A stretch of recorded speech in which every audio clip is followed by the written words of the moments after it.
जी तो नाजरीन, हम अब उस जगह पे मौजूद हैं। आप देख रहे हैं कि सैयद बाबर हुसैन बुखारी शाह साहब ने अपना वादा जो ना वो पूरा किया। जैसे हम जो ना वो शॉर्ट्स में भी आपको बताते थे, लाइव में बताते थे कि सैयद बाबर हुसैन बुखारी शाह साहब ने मॉडल फार्म बनाया था इधर कोट राधा किशन में, उनके गांव कानवे बलाका सिंह में जो ना वो उन्होंने मॉडल फार्म बनाया था। तो उनके सामने जो ना आपके सामने ये धान की जो फसल है वो लोगों में तकसीम की जाएगी और ज़रूरतमंदों में जो ना ये अनाज तकसीम किया जाना था। तो आज सैयद बाबर हुसैन बुखारी शाह साहब ने अपना जो ना वो वादा पूरा किया। जैसा कि आप देख रहे हैं कि ये जो धान है, ये अनाज ज़रूरतमंदों में और किसानों में जो ना वो तकसीम किया जाएगा।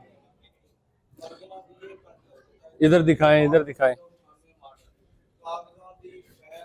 इंशाल्लाह सैयद बाबर हुसैन बुखारी शाह साहब ऐसे ही जो ना वो किसानों की और ज़रूरतमंदों की मदद करते जाएंगे। और आपने जो ना वो हमेशा सैयद बाबर हुसैन बुखारी शाह साहब का साथ देना है इस चीज़ में। अगर आप भी साथ देंगे इस चीज़ का तो इंशाल्लाह अल्लाह ताला आपको भी जो ना वो आपके रिज़्क़ में भी इजाफा करेगा और सैयद बाबर हुसैन बुखारी शाह साहब को और तौफीक देगा कि लोगों की मदद करें, लोगों की ऐसे जो ना वो ज़रूरतमंदों की इमदाद होती रहे।